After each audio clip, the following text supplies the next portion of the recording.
You are listening to the Novel Writing Podcast, episode 32.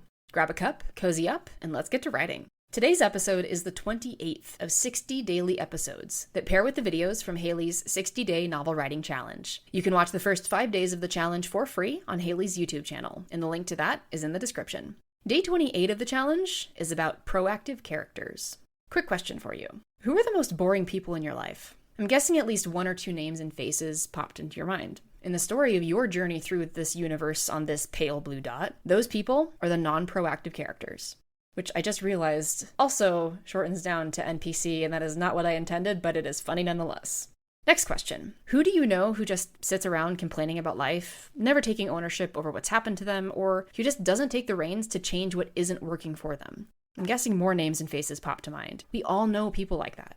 Don't write main characters like that. Don't, unless those characters moving on from that lifestyle is part of their character arcs. And you can write it in such a way that the reader doesn't end up disliking the main character so much that they won't read past the first chapter. And now for the part that might sting a little. We tend to live vicariously through our characters. I do it, you do it, all writers do it.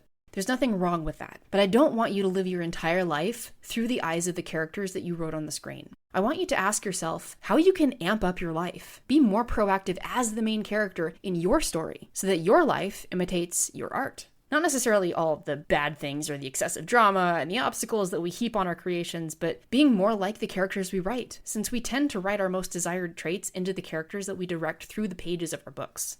Though, depending on your character, they may be directing their own story and you're along for the ride, desperately trying to figure out where things went off the rails and how you can force that little gremlin back into the story that you crafted for it. I think our lives should really inspire our stories. We need to get out into the world, experience things, and, as my character, Tomas Arter, says, risk living. That's it for this companion episode to Proactive Characters. Thanks for joining me today, and I will see you tomorrow for day 29. Thanks for listening to the Novel Writing Podcast. If you're ready to stop struggling and start finishing your novel, check out the 60-Day Novel Writing Challenge. It's a step-by-step program designed for solo writers to complete their first draft with clarity and focus.